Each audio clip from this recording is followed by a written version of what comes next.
Eighth class అనేది వేరే వేరే స్కూల్కి వెళ్ళిపోవాలి. గర్ల్స్ ఏమో అందరు గర్ల్స్ స్కూల్కి వెళ్ళిపోయారు, బాయ్స్ ఏమో అందరు బాయ్స్ స్కూల్కి వెళ్ళిపోయారు. నేను ఎటు వెళ్ళిపో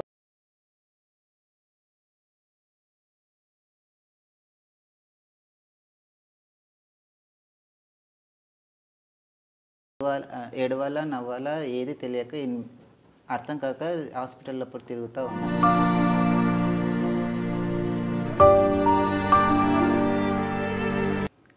అప్పుడు దగ్గరికి వచ్చేసరికి కొంచెం డిస్టర్బ్ చేయడము, హాస్టల్కి వచ్చేసి ఇంటికి రా అని ఆ విధంగా నాకు కొంచెం బిహేవ్ చేయడము.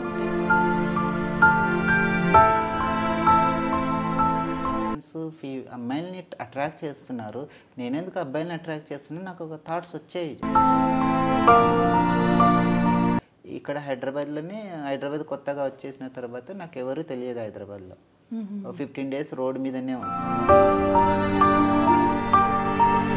అంతవరకు ఏమవుతుందంటే ట్రాన్స్జెండర్ ఒక వేరే గ్రహంకి వెళ్ళి వచ్చిన వాళ్ళలాగానే చూసేవాళ్ళు. ఒక పిల్లను 50,000 లచ్చ పెట్టి కొనుక్కొస్తారు, దాన్ని ఏమి ఇంట్లో బెడ్రూమ్లో హాల్లో ఆడుకుంటారు దాంతో. కానీ మీ కడుపులో పుట్టిన బిడ్డని ఎందుకు మీరు బయట దబ్బుతున్నారు పరువు కోసం అంటూ?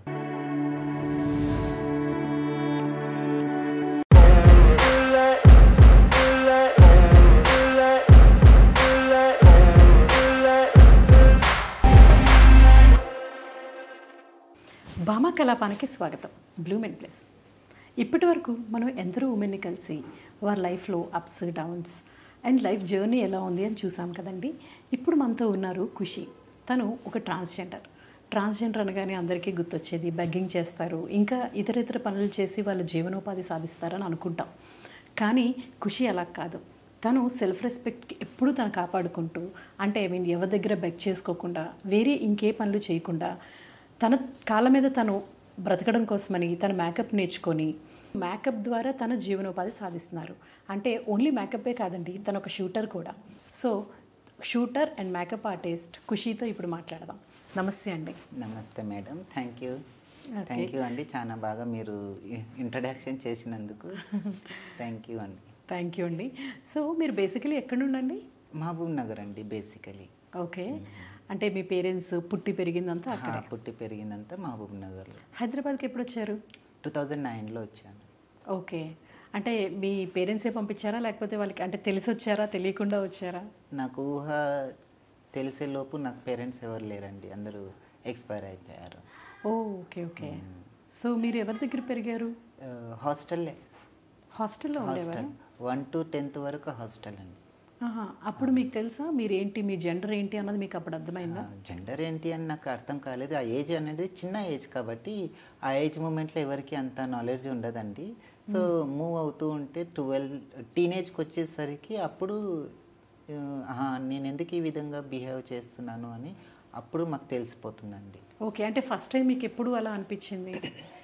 ఫస్ట్ టైం అని అంటే చిన్నగా ఉన్నప్పుడు నేను ఒక 6 years ఉన్నప్పుడు, 6-7 years ఆ మూమెంట్లో ఎక్కువ ఫీమేల్ లాగా బిహేవ్ చేయడము, ఫీమేల్ తోటి ఎక్కువ ఫ్రెండ్షిప్ చేయడము, బాయ్స్తో చాలా తక్కువ ఫ్రెండ్షిప్ చేయడము, ఫీమేల్ ఆడుకునే ఆటలు ఆడుకోవడము, ఆ విధంగా బిహేవ్ చేస్తూ ఉంటుంటే.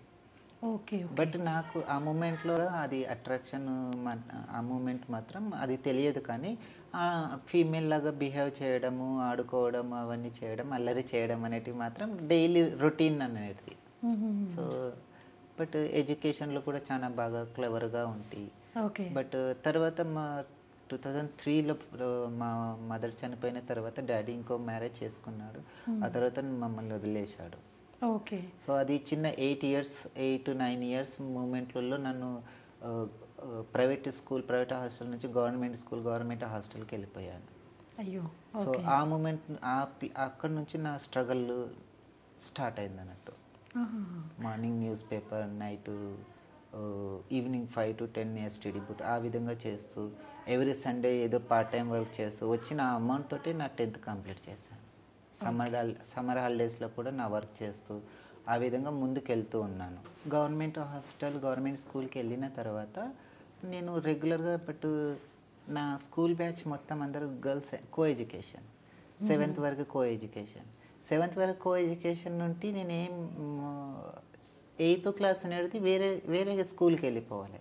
గర్ల్స్ ఏమో అందరు గర్ల్స్ స్కూల్కి వెళ్ళిపోయారు, బాయ్స్ ఏమో అందరు బాయ్స్ స్కూల్కి వెళ్ళిపోయారు. నేను ఎటు వెళ్ళిపోవాలి? అప్పుడు మీకు తెలుసా? నాకు అప్పుడు బాయ్స్ అంటే నాకు వాళ్ళతో ఫ్రెండ్షిప్ చేయ అలవాటే ఉండదు. నేను కో ఎడ్యుకేషన్లో కూడా ఎక్కువ గర్ల్స్ తోటే 3 బెంచెస్ ఉంటాయి. 3 బెంచ్లలో first bench, second bench girls, third bench, first bench గర్ల్స్ది ఉంటుంది, సెకండ్ బెంచ్ థర్డ్ బెంచ్ ఏమో థర్డ్ లైన్ ఏమో ఇవి బాయ్స్ ఉంటాయి. సో ఫస్ట్ బెంచ్ పక్కనే గర్ల్స్ ఉంటారు కదా, వాళ్ళ పక్కనే కూర్చుంటుంది. ఎక్కువ ఫ్రెండ్షిప్ కూడా వాళ్ళతోటే మూవ్ అవుతుంది. సో సడన్గా 8th క్లాస్కి మేము చేంజ్ అవుతే నేను గవర్నమెంట్ స్కూల్కి వెళ్ళిపోయినా. గవర్నమెంట్ స్కూళ్ళల్లో 8th 9th చదివాను. సో తర్వాత నాకు 9th క్లాస్ నుంచి నాకు స్ట్రగుల్ స్టార్ట్ అయిపోయినాయి, సమ్ ఇష్యూస్. ఇంకా హాస్టల్లో ఎక్కువ పిల్లలు ఉంటారు కాబట్టి వాళ్ళకు కొంచెం తెలియదు. ఆ మూమెంట్ కూడా అట్రాక్షన్ మూమెంట్ ఉంటుంది 10th క్లాస్ స్టూడెంట్స్. బట్ నేను ఆ మూమెంట్లో కొంచెం ఫీమేల్గా బిహేవ్ చేయడం వల్ల నాకు కొంచెం అట్రాక్షన్ అవ్వడం, కొంచెం ఇబ్బందులు కూడా అయ్యేటివి. అది లైట్ తీసుకుంటుంటే అంత ఏమి ఇవ్వదు, ఎందుకు వీళ్ళు ఇలా చేస్తారని. దట్స్ ఓకే, ఇట్స్ కామన్, చిన్నది. సో అని నేను ముందుకు వెళ్తుంటే నా వర్క్ నేను చేస్తూ ఉంటాను. ఆఫ్టర్ దట్ ఇంకా ఈవినింగ్ స్టడీ బూత్ అలా చేసి నా 10th కంప్లీట్ అయింది. నేను 10th క్లాస్కి వచ్చేసరికి అక్కడ మళ్ళీ స్కూల్ హాస్టల్ మళ్ళీ చేంజ్ అయిపోయింది నాకు. మీరు ఇప్పుడు 8 నుండి 10th వరకు హాస్టల్లో, గర్ల్స్ హాస్టల్లో ఉండేవారు? బాయ్స్ హాస్టల్లో ఉంటూ స్కూల్కి వెళ్తుంటే నా government school co education. Okay, co education వెళ్తుంటే ఈవినింగ్ మళ్ళీ నేను జస్ట్ పడుకోవడానికి హాస్టల్కి వెళ్తుంటే, మిగతాదంతా టైము ఎస్టీడీ బూత్ లేకపోతే నా స్కూల్ క్లాస్మేట్ ఫ్రెండ్స్ ఉంటారు కదా గర్ల్స్, వాళ్ళ ఇంటికి వెళ్ళేసి వాళ్ళ దగ్గర ఉండడము, ఏదైనా పని చేసుకుంటూ ఉండడం, ఆ విధంగా మూవ్ అవుతుంటే. సో జస్ట్ తినడానికి పడుకోవడానికి హాస్టల్కి వస్తుంటే. ఓకే ఓకే, అంతే. సో తర్వాత ఆ విధంగా మూవ్ అవుతూ 10th వరకు వేరే స్కూల్కి వెళ్ళిపోయింది. నేను 9th ఉన్నప్పుడు నా 10th బ్యాచ్ కొంచెము 200 పీపుల్స్లో 199 పీపుల్ స్టూడెంట్స్ అందరు ఫెయిల్, ఒక్క పర్సనే పాస్. సో పైనుంచి కంప్లైంట్స్ వస్తే నేను ఇక్కడ ఉంటే నేను కూడా ఫెయిల్ అయిపోతాను ఈ హాస్టల్లో, గవర్నమెంట్ హాస్టల్స్ అలాగే ఉంటాయి, నేను కూడా ఇక్కడ ఉంటే నేను కూడా ఫెయిల్ అవుతానేమని చెప్పేసి నేను సడన్గా మళ్ళీ హాస్టల్ అండ్ స్కూల్ చేంజ్ చేసుకున్నా. వేరే దగ్గరికి వెళ్ళేసి మళ్ళీ 10th అడ్మిషన్ తీసుకొని అక్కడికి వెళ్ళేసి మళ్ళీ 10th చదివాను. 10th మూమెంట్లో ఎగ్జాక్ట్లీ మిడిల్ టైంలో మా డాడీ వచ్చి నన్ను డిస్టర్బ్ చేయడం. అప్పుడు దగ్గరికి వచ్చేసరికి కొంచెం డిస్టర్బ్ చేయడము, హాస్టల్కి వచ్చేసి ఇంటికి రా అని ఆ విధంగా నాకు కొంచెం బిహేవ్ చేయడం ఉంటే నేను అప్పుడు వెళ్ళకుంటే, నాకు ఎక్కువగా స్టడీ మీద 10thలో ఎలాగైనా ఫస్ట్ క్లాస్లో రావాలి అని నాకు ఒక టార్గెట్ ఉండే. 10th హిందీ సబ్జెక్ట్ అంటే నా ఫేవరెట్ సబ్జెక్ట్, దాంట్లో 100 to 100 కొట్టాలని నా టార్గెట్ ఉండే. సో ఆ మూమెంట్లో వార్డెన్ సార్ దగ్గర రావడము, మా డాడీ వచ్చి కొంచెం గొడవ చేయడం హాస్టల్ దగ్గర, ఆ విధంగా చేస్తే వార్డెన్ సార్ ఉండి 2 రోజులు పోయిరా ఏం కాదని చెప్పేసి, ఇన్ని రోజులు రాలేదు సార్, ఇప్పుడు వచ్చి నన్ను రా అంటున్నాడు, నాకు స్టడీ డిస్టర్బ్ అవుతుంది అని అంటే, నో ప్రాబ్లం వెళ్ళిరానంటే 2 days వెళ్ళేసి అలా వెళ్ళేసి పలకరిస్తూ ఉంటుంది. ఇప్పుడు మా డాడీ కొంచెం హెల్త్ ఇష్యూస్ ఉండే, ఆ తర్వాత నేను డాడీని చూసుకోవడము, నా ఎడ్యుకేషన్ రెండు కలుపుకుంటూ అంటే మీ 10th హాస్టల్ సగం వరకు ఉండి తర్వాత హాస్టల్ లేకుండానే? హాస్టల్ కంటిన్యూ చేస్తూ ఉన్నా. ఎవ్రీ సండే అలా డాడీ దగ్గరికి వెళ్ళడము, చూసుకోవడము. మాకు ఓన్ హౌస్ అంటూ లేదు. ఓన్ హౌస్ డాడీ ఫస్ట్ బాంబేలో ఉండేవారు. తనకి హెల్త్ ఇష్యూస్ వచ్చేసరికి తను మహబూబ్నగర్ రిటర్న్ వచ్చేసారు. మహబూబ్నగర్ రిటర్న్ వచ్చేసి మా ఓన్ విలేజ్లో ఉన్నారు. ఉన్న తర్వాత అప్పుడప్పుడు నా దగ్గరికి వచ్చేవాళ్ళు. ఆ విధంగా వస్తే ఇద్దరం కలిసి నేను హాస్టల్ నుంచి ఇంటికి వెళ్తుంటే ఎవ్రీ సాటర్డే నైట్ ఈవినింగ్ వెళ్ళేసి డాడీని చూసుకొని వెళ్తుంటే, ఏమి హెల్త్ చెకప్స్ ఏమైనా ఉంటే హాస్పిటల్ తీసుకెళ్ళడము. సో ఆ విధంగా చేస్తూ ఉంటుంటే. ఓకే, మీరు సింగిల్ డాటరా? 2 sisters, నేను. ఓకే ఓకే, ముగ్గురు. అక్క వాళ్ళు అంటే అక్క చెల్లి? అక్క 2 అక్కలే, నేను చిన్న అందరికి. ఓకే, వాళ్ళు ఎక్కడ ఉంటారు? అంటే వాళ్ళు చనిపోయారు వాళ్ళు కూడా. అయ్యయ్యో, సో మీరు ఒక్కరే ఉన్నారు ఇప్పుడు సింగిల్గా. అక్క పిల్లల్ని చూస్తూ పిల్లల్ని ఒక 8 years నుంచి వాళ్ళని స్టడీ చదివిస్తూ నేను కంటిన్యూగా నా లైఫ్ నేను ముందుకు తీసుకెళ్తూ ఉన్నాను. అంటే అక్క పెద్ద అయిన తర్వాతే, పెళ్ళైన తర్వాత?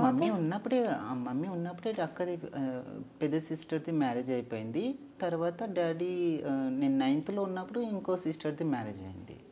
10th ఉన్నప్పుడు డాడీ నా 10th రిజల్ట్ వచ్చాక డాడీ ఎక్స్పైర్ అయిపోయాడు. One time result, one time ఏమో అంటే 10th క్లాస్ రిజల్ట్ నా చేతిలో ఉంది, మా డాడీ డెడ్ బాడీ నా చేతిలో ఉంది. చదవాలా, ఏడవాలా, నవ్వాలా ఏది తెలియక అర్థం కాక హాస్పిటల్లో అప్పుడు తిరుగుతూ ఉన్నాను నేను ఆ మూమెంట్లో. సో తర్వాత అటు నుంచి నేను మళ్ళీ హైదరాబాద్ వచ్చేసాను. ఒక 1 ఇయర్ నేను గ్యాప్ ఇచ్చేసాను స్టడీ మూమెంట్లో. ఫ్యామిలీస్, రిలేటివ్స్ ఎవరు, అప్పటికి నేను చాలా ఫెమినైన్ అయిపోయాను. అప్పటికి తెలిసిందా? అప్పటికి తెలుస్తుంది నేను ఎందుకు నా నా క్లాస్మేట్ ఫ్రెండ్స్ అమ్మాయిలని అట్రాక్ట్ చేస్తున్నారు, నేనెందుకు అబ్బాయిని అట్రాక్ట్ చేస్తున్నాను. నాకు ఒక థాట్స్ వచ్చాయి మధ్యలో ఇది తప్పు, ఇది చెయ్యొద్దు, ఇది నేను కూడా అమ్మాయిని అట్రాక్ట్ చేయాలి అని నేను ఆ విధంగా అనుకుంటుంది. కానీ నా దగ్గర ఎక్కువ గర్ల్స్ ఫ్రెండ్లీగా మూవ్ అయ్యేవాళ్ళు కదా. సో నా క్లాస్మేట్స్ ఏమనుకున్నట్టు అందరూ నా దగ్గరికే మూవ్ అవుతున్నారు, నన్ను ఎక్కువ అట్రాక్ట్ చేస్తున్నారు అనేవి ఆ విధంగా చెప్పేవారు అన్నట్టు. ఆ విధంగా వాళ్ళ ఆలోచన ఆ విధంగా ఉండేది. బట్ వాళ్ళకి తెలియదు నాకు ఎక్కువ గర్ల్సే ఫ్రెండ్స్ కావాలి అని. నేను కూడా గర్ల్ లాగానే బిహేవ్ చేసిన, వాళ్ళకు తెలియదు నేను ఈ విధంగా చేస్తున్నాను, వీళ్ళకు తెలియదు. సో 10th కంప్లీట్ అయిన తర్వాత 1 ఇయర్ 10th గ్యాప్ ఇచ్చేసి మళ్ళీ 2011లో ఇక్కడ హైదరాబాద్ కొత్తగా వచ్చేసిన తర్వాత నాకు ఎవరు తెలియదు హైదరాబాద్లో. 15 days రోడ్ మీదనే ఉన్నాను. అయ్యో, ఎందుకని? నో రిలేటివ్స్ ఎవరు లేరు. హాస్టల్లో అవి ఫినాన్షియల్గా ఆ ఇబ్బందుల వల్ల మీరు? డాడీ చనిపోయిన తర్వాత నేను బాంబే వెళ్ళిపోయాను. చిన్న సిస్టర్ దగ్గరికి వెళ్ళిపోయాను. ఆమెది కూడా మ్యారేజ్ అయిపోయింది. వాళ్ళ హస్బెండ్ వైఫ్ది, వాళ్ళ అత్తది కొంచెం గొడవలు ఉంటే తర్వాత అటు నుంచి మళ్ళీ ఆమెకి సెకండ్ అంటే 1 ఇయర్ బాంబే వెళ్ళేసి నేను 1 ఇయర్ పనిచేస్తే మళ్ళీ నెక్స్ట్ ఇయర్ నేను మళ్ళీ స్టడీ స్టార్ట్ చేయొచ్చు కదా, నేను డబ్బు తీసుకుంటే ఆ విధంగా అనుకుని మళ్ళీ బాంబే వెళ్ళాను. కొంచెం డబ్బు సంపాదించుకొని రిటర్న్ వద్దామనేసరికి మా సిస్టర్ 5 monthsలో మా చిన్న సిస్టర్ది ప్రెగ్నెన్సీ పోయింది. వెళ్తే మా బావ ఏం చేశాడు, నా డబ్బులు తీసుకెళ్ళిపోయి హాస్పిటల్ పెట్టాడు. నేను చదువుకోవడానికి అవసరం వచ్చిన డబ్బులు. నేను అక్కడ కొంచెం డల్గా ఫీల్ అయిపోయి మళ్ళీ బయటికి వచ్చేసి ఎవరు వద్దు, రిలేటివ్స్ వద్దు, ఎవరు వద్దు అని చెప్పేసి బయటికి వచ్చేసి ట్రైన్ ఎక్కేసి ఏ ట్రైన్ వస్తే ఆ ట్రైన్ ఎక్కాను. సిఎస్టీకి వెళ్ళేసి ఇది సికింద్రాబాద్ ట్రైన్ వచ్చింది. సో సికింద్రాబాద్లో దిగేసి 15 days రోడ్డు మీదనే ఉన్నాను. ఆ తర్వాత మళ్ళీ నేను మెల్లమెల్లగా షాపుల్లో కానీ హోటల్లో కానీ అడిగి జాబ్ కోసం అడిగాను. ఆ తర్వాత అడిగిన తర్వాత ఒక ప్యారడైజ్ హోటల్ నాకు జాబ్ దొరికింది. ఆ హోటల్లో ఉంటూనే నేను ఇంటర్ చదివాను. గ్రేట్. తర్వాత ఇంటర్ చదివిన తర్వాత మా ఇంటర్ మధ్యలో మా సిస్టర్కి ప్రాబ్లం వచ్చింది. చాలా మళ్ళీ ఇబ్బంది పెడుతున్నారు. మళ్ళీ ఆమె ప్రెగ్నెన్సీ ఉంది సెకండ్ టైం. అని అంటే మళ్ళీ నేను ఊరెళ్ళి మా పెద్ద సిస్టర్ని తీసుకొని బాంబే వెళ్ళేసి ఆమెని మళ్ళీ మహబూబ్నగర్ తెచ్చి మా సిస్టర్ దగ్గర ఉంచాను. ఉంచిన తర్వాత మళ్ళీ నా హైదరాబాద్ వచ్చేసి ప్యారడైజ్ జాబ్కి వెళ్ళేసరికి నన్ను మళ్ళీ జాబ్లో తీసుకోవట్లేదు, చెప్పకుండా వెళ్ళిపోయినామని చెప్పేసి. తర్వాత నేను మళ్ళీ మేనేజర్తో మాట్లాడేసి అవి నా గురించి చెప్తే, సార్ నేనేం తప్పు చేయలేదు, వర్క్ ఏమో కరెక్ట్గా చేస్తుంటే, కావాలంటే మీరు సీసీ కెమెరాలు ఉన్నాయి కదా మీరు చెక్ చేసుకోండి, నేను ఏమైనా తప్పు పని చేసినా, నేను ఏదైనా వర్క్ చేయలేదని అంటే చెప్పండి, నేను ఇంట్లో ప్రాబ్లమ్స్ ఉన్నాయి. మేనేజర్ని అడిగాను కానీ మేనేజర్ నాకేమో హాలిడేస్ ఇవ్వను అని అన్నాడు. దాన్నేమో కావాలని అడుగుతున్నావు, నన్ను ఇబ్బంది ఉంది కాబట్టి వెళ్ళాను అంటే ఆ విధంగా చెప్పినాక మళ్ళీ వాళ్ళు జాయిన్ చేసుకున్నాక మెల్లగా తర్వాత ఒక క్లయింట్ వచ్చేవారు నాకు ఎర్లీ మార్నింగ్ లుక్మాన్యా చాయ్ తాగడానికి ఒక సార్ వచ్చేవారు. డైలీ వచ్చేవారు 6 o'clock. డైలీ వస్తే ఆ సార్కి నేను మంచిగా సెట్ చేస్తుంటే ఇంకా టీ అది ఇది ఇస్తుంటే, సో తను నాకు మంచి ఫ్రెండ్ అయిపోయాడు. మంచి సార్ రెస్పెక్ట్ ఇచ్చేవారు. ఇస్తే ఆ విధంగా తను ఒకసారి ఇంటికి 1 week రాలేదు హోటల్కి. రాకపోతే నేను అన్నాను ఎందుకు సార్ రావట్లేదు అని వాళ్ళ సన్ వచ్చేవారు. అడిగితే మన డాడీకి ఇట్లా యాక్సిడెంట్ అయిందని అని. అవునా ఒకసారి కలవచ్చానంటే కలవచ్చునంటే నేను వెళ్ళాను. ఇంటికి వెళ్ళాను, ఎస్టీడీ బూత్కి వెళ్ళి కాయిన్స్ 1 రూపీస్ కాయిన్లో వేసి కాల్ చేసి మాట్లాడి సార్ దగ్గర వెళ్ళేసి కనుక్కున్నాను. ఫిజియోథెరపీ వచ్చారు. ఫిజియోథెరపీ వచ్చి ఫిజియోథెరపీ అది ఇది చేస్తూ ఉన్నారు. బట్ నాకు తెలుసు ఫిజియోథెరపీ కానీ పేర్స్ తెలియదు, నేమ్స్ తెలియదు. నాకు అలంకరించడం తెచ్చు, దానికి ఒక ప్రొఫెషనల్గా ఏమంటే మేకప్ అని ఒక నేమ్ పెట్టారు. లైక్ దట్ ఇలాంటివి నాకు తెలియదు ఆ మూమెంట్లో. బట్ నాకు తెలుసు, అవగాహన ఉంది, రెడీ చేయడం అది చేయడం అవగాహన ఉండే. ఆ విధంగా సార్ దగ్గర కలిసి మాట్లాడిన తర్వాత ఒకసారి నేను చేస్తాను సార్ అని చెప్పేసి చేశాను. తనకు నచ్చింది. ఎవ్రీడే నాకు వచ్చి ఒక గంట చేసిపోనని నేను 300 ఇచ్చేవాడు. ఇంకా హాస్టల్లో టైం లేనప్పుడు ఏం చేస్తా, ఆడ ఉండే బదులు ఈడ ఉంటే కొంచెం మంచిగా ఉంటుంది అని చెప్పి సార్ దగ్గర కొంచెం అంటుటి వాళ్ళ కూతుర్ని రెడీ చేయడము, ఆమెతోటి ఆడుకోవడం అలా చేస్తూ ఉంటే ఆయన గమనించి మేకప్ ఎందుకు నేర్చుకోవద్దురా నువ్వు అని. మేకప్ అంటే ఏంటి సార్ అని. మేకప్ అంటే ఏంటో తెలియదు, మేకప్ అంటే ఏంటో తెలియదు, ఏమీ తెలియదు. కాకపోతే అలంకరించడం అది ఇది చేయడం తెలుస్తుంది. బట్ స్పోర్ట్స్ అంటే ఇష్టం, స్పోర్ట్స్ ఇష్టం. చదువు కూడా మీకు చాలా ఇష్టం కదా? చదువు ఇంట్రెస్ట్.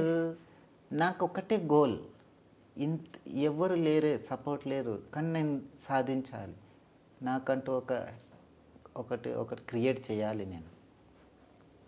ఆ విధంగా మూవ్ అవుతూ ఉన్నాను. సో తర్వాత ఇంకా సార్ ఒకసారి గూగుల్లో వెళ్ళేసి సెర్చ్ చేస్తే మేకప్ హైదరాబాద్ బెస్ట్ ఇన్స్టిట్యూట్ అని కొడితే ఎస్ఆర్ నగర్ బ్రాంచ్ వచ్చింది. అక్కడికి వెళ్ళేసి మాట్లాడితే 60,000 చెప్పారు. గమ్ముగా వచ్చాను, మళ్ళీ కాలేజ్కి వెళ్ళిపోయాను. సార్ నెక్స్ట్ 3 days తర్వాత ఏమైంది నా మేకప్ అంటే చెప్పలేదని అంటే, సార్ చాలా ఎక్స్పెన్సివ్ ఉంది అది ఇది అని చెప్తే తను ఒక 50,000 ఇచ్చి నన్ను జాయిన్ చేయించాడు. 50,000 ఇచ్చి జాయిన్ చేయించాక నేను వెళ్ళి నేర్చుకొని నేను ఇంకో 70,000 ఎక్స్ట్రా వేసి నేను మళ్ళీ అడ్వాన్స్ వరకు మూవీ మేకప్ వరకు నేర్చుకున్నాను. Okay. Movie makeup plus feelings, prosthetics, peel off mask కూడా నేర్చుకున్నాను. స్కిన్ కూడా కొంచెం లిటిల్ హెయిర్ వెడ్డింగ్స్ అండ్ కొన్ని మూవీ మేకప్స్ అన్నీ నేర్చుకున్నాను. తర్వాత 2014లో నేను ఇండస్ట్రీలో కార్డ్ తీసుకొని మెల్లగా వర్క్ చేశాను. కొన్ని నాకు ఫ్యాషన్ ఫీల్డ్లో కొందరు సార్ వాళ్ళు కొందరు ఫ్యాషన్ ఫీల్డ్లో తెలిసాక అది మూవ్ అవుతున్నాను. ఆ మూమెంట్లో అట్ ద సేమ్ మూమెంట్ నాకు ఒక చాలామంది వర్క్స్ ఇవ్వకుండ్రి అండ్ నాకు మీ అంతా హెయిర్ కట్ ఎక్కువ మెయింటెనెన్స్ చేస్తుంది. హెవీగా హెయిర్ మెయింటెనెన్స్ చేసిన హెవీగా ఫెమినన్ అయితే నాకు వర్క్ ఎక్కడ ఇవ్వరు అనే భయంతో నాలో నా అమ్మాయి తత్వం చంపుకొని బాయ్లకే వెళ్తుంటే ఆ విధంగా పని చేస్తుంటే.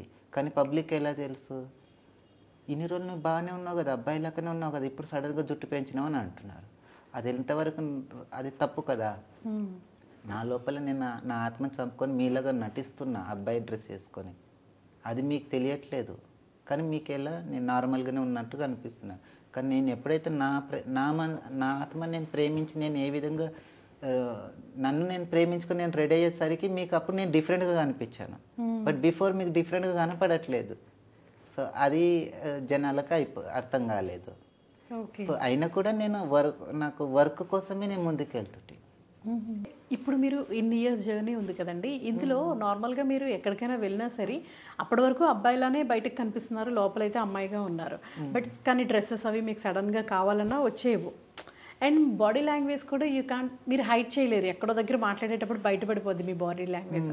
అలా బయటపడిన సందర్భాలు ఏమైనా అన్నవి ఇలాంటివి ఏమైనా ఉన్నాయా? యాక్చువల్లీ ఏంటంటే 2009, 10, 11 ఇయర్స్ ఈ 2018 వరకు అంతవరకు ఏమంటుందంటే ట్రాన్స్జెండర్ ఒక వేరే గ్రహంకి వెళ్ళి వచ్చిన వాళ్ళలాగానే చూసేవాళ్ళు జనాలు.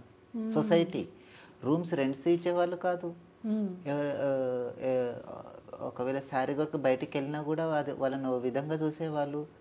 సో దానివల్ల ఏమవుతుందంటే మాలాంటి వాళ్ళు ఇంకా భయపడేటోళ్ళు శారీ వేసుకొని బయటికి రావాలంటే కూడా. సో ఏదైనా రెడీ అవ్వాలంటే 4 గోడల మధ్యలో ఇంట్లోనే రెడీ అవ్వాలి, మళ్ళీ తీసేసి మళ్ళీ లోపల పెట్టేసి బీరువాలో పెట్టాలి, మళ్ళీ నార్మల్గా బాయ్లకి వెళ్ళిపోవాలి. ఆ విధంగా ఉండేది అప్పటి సిచ్యువేషన్లో. మీ వర్క్ ప్లేస్లో ఎప్పుడైనా సరే ఏదైనా లైక్ ఎవరైనా గుర్తుపట్టి నీ బిహేవియర్ ఇలా ఉంది అలా అడిగి? నిజం చెప్పానంటే నేను వెళ్ళిన ప్రతి మూమెంట్ ప్రతి ప్లేస్లలో చూసి ఓకే చూద్దాం ఒక రౌండ్ ఒకసారి ఇచ్చేసి బిహేవ్ చూసే ఒక 1 hour కానీ 2 hour కానీ మాట్లాడేవాళ్ళు కాదు. తర్వాత నా ప్రవర్తన నా వర్క్ చూసి ఈజీగా మూవ్ అయిపోయేవాళ్ళు. ఓకే. కేశవ్ అని ఫ్రెండ్లీగా మాట్లాడేసి చాలా మంచిగా మూవ్ అయ్యేవాళ్ళు. అలా అని చెప్పేసి బ్యాడ్ అంటూ నాకు జరగలేదు. నేను వెళ్ళిన ఒక ఇండస్ట్రీలో కూడా ఎక్కడ నాకు బ్యాడ్గా అన్నట్టు జరగలేదు. వెళ్ళిన ప్రతి ప్లేస్లో నాకు వర్క్ బాగానే ఇచ్చారు, చేసుకుంటూ వెళ్ళాను. మంచిగానే జరిగింది మీ జర్నీ అంతా. నార్మల్గా ఇప్పుడు మనం ట్రాన్స్జెండర్ అనగానే ఇంట్లోంచి పారిపోయి వచ్చి వాళ్ళు ట్రైన్స్ ఎక్కేసి వచ్చి అక్కడే బెగ్ చేసుకొని తర్వాత వాళ్ళ కమ్యూనిటీలో చేరి సో వాళ్ళు బెగ్ చేసుకుంటూ అండ్ ఇంకా వేరే పనులు కూడా చేస్తూ అలా వాళ్ళు జీవనం గడుపుతూ ఉంటారు కదా. ఇవన్నీ మీకు తెలుసా అప్పుడు? తెలుసు అండ్ నాకు తెలుసు. నేను ఫస్ట్ తర్వాత మా గురువు దగ్గరికి వెళ్ళినాను. నాకు తెలిసిన తర్వాత మా గురువు కూడా నన్ను కూడా ఆ విధంగా పంపించింది. ఓ 2-3 టైమ్స్ వెళ్ళాను. నేను మా గురువుకి చెప్పాను, గురువు అది నాకు ఇష్టం ఉండదు, నేను ఇంకా వేరే నేను జాబ్ చేసుకొని బ్రతకాలనుకుంటున్నా, నాకు అది నచ్చదు అని. సరే బిడ్డ నువ్వు వెళ్ళు, నువ్వు చేయి, నీ వెనక నేనున్నా. అవునా? సపోర్టింగ్, ఇప్పటికీ నాకు సపోర్ట్ చేస్తుంది. ఓకే, అంటే అసలు మీరు గురువు అనేది మీకు ఎలా వచ్చారు స్టార్టింగ్లో?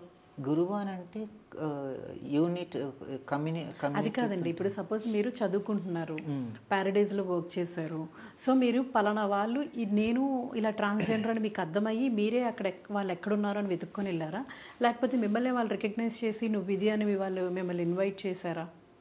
నేను అప్పుడు డాక్టర్ సైకాలజిస్ట్ని కలిశాను. ఓకే, సైకాలజిస్ట్ని కలిసి ఆయనకు చెప్పాను, సార్ ఏంది ఇలా నేను బిహేవ్ చేస్తున్నాను, ఫీమేల్ పైన ఎక్కువ మేల్ పైన ఎక్కువ అట్రాక్ట్ అవుతున్నాను, అండ్ లవ్ మూమెంట్లో బాయ్ని అట్రాక్ట్ చేస్తున్నాను, కానీ అలంకారంలో మాత్రం ఫీమేల్లా బిహేవ్ చేస్తున్నాను, ఎందుకు నేను నా ఫిజికల్గా యాక్టివిటీస్ కూడా ఆ విధంగానే బిహేవ్గా ఫీమేల్లా కనిపిస్తున్నాయి, మ్యాచ్ అవుతున్నాయి, అండ్ నాకు చాలా థాట్స్ కూడా అమ్మాయిలాగానే రెడీ అవ్వాలి, శారీ కట్టుకోవాలి, రెడీ అవ్వాలి, లిఫ్ట్ పెట్టుకోవాలి, ఇవన్నీ వచ్చేది సార్ అని అంటే, నీకు ఎటువంటి ప్రాబ్లం లేదు, నువ్వు కరెక్టే ఉన్నావు, నీకు ఎలా అనిపిస్తే నువ్వు అలా మూవ్ అవ్వు. ఆ విధంగా నాకు కౌన్సిలింగ్ ఇచ్చారు. కౌన్సిలింగ్ ఇచ్చిన తర్వాత మన కాంచనా మూవీ అప్పుడే వచ్చేసింది. ఆ మూవీ చూసి కొంచెం ఇన్స్పైర్ అయ్యాను. ఇంకో ట్రాన్స్జెండర్ కూడా జాబ్ చేస్తుంది, గూగుల్లో చేస్తుంది అప్పటి నుంచి. ఆమెను చూసి నేను ఇంకా ఇన్స్పైర్ అయ్యాను. అప్పటికి మీకు డాక్టర్ చెప్పేశారు క్లియర్గా యూ ఆర్ ద ట్రాన్స్జెండర్ అనేసి? ఓకే. సో ఆ విధంగా చెప్పిన నేను అది ఒక ట్రాన్స్జెండరు గూగుల్లో ఇన్ఫోసిస్లో వర్క్ చేస్తుంది యాజ్ ఏ ఫీమేల్ డ్రెస్ వేసుకొని వెళ్తూ. సో నేను అక్కడ ఇన్స్పైర్ అయ్యాను ఆమెను చూసి, ట్రాన్స్జెండర్ కూడా జాబ్ చేయొచ్చా. సో నాకు ఆ థాట్స్ వచ్చింది, నేను ఎందుకు చేయలేను, తనే చేస్తున్నప్పుడు నేను ఎందుకు చేయలేను. ఆ విధంగా నేను మూవ్ అయ్యాను అన్నట్టు. సో తర్వాత నేను ట్రైనింగ్ అయ్యి మేకప్ నేర్చుకొని ముందుకు వెళ్ళిపోయాను. ఓకే, అంటే నేను చాలా వీడియోస్ చూసాను. వాళ్ళు ఏం చెప్తారంటే, మాకు అసలు ఎవరు జాబ్ ఇవ్వరండి, మేము అసలు ఎక్కడ నేర్చుకోవడం కూడా, పోనీ చదువుకోవాల్సింది కదా అంటే చదువుకునే దగ్గర మమ్మల్ని హేళన చేస్తున్నారు, అందుకనే చదువుకోవడం మానేసాము అని చెప్తున్నారు. బట్ ఇప్పుడు మీరు చెప్తే తెలుస్తుంది తను ఇన్ఫోసిస్లో జాబ్ చేశారండి, మీరు మీ ప్రొఫెషన్లో మీరు ఎక్స్పర్ట్. నేను చెప్పాను 2 దారులు ఉంటాయి, స్వర్గం ఉంది, నరకం ఉంది, ఏది ఎంచుకుంటారు మీరు? దేవుడు మీకు మీకు ఒక ఛాన్స్ ఇచ్చారు, స్వర్గం కావాలా నరకం కావాలా ఎంచుకొని అంటారు. స్వర్గమే అబ్సల్యూట్లీ.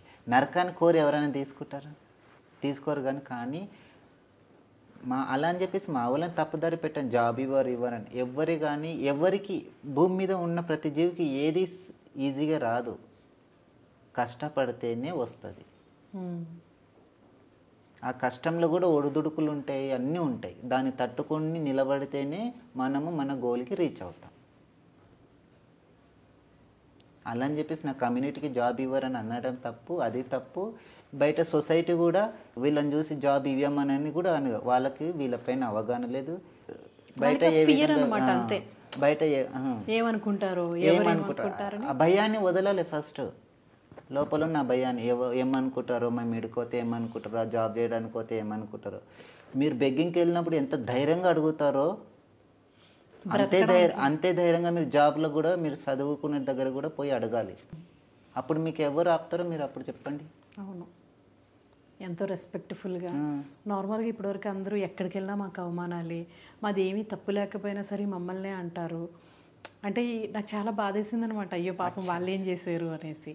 కాకపోతే వాళ్ళు చేసే ధైర్యం అంతా కూడా చదువుకోవడానికి, జాబుల కోసం ఆ ధైర్యం చేయాలి, కానీ మీరు అన్నట్టు అడుక్కోవడానికి కాదు అనేసి.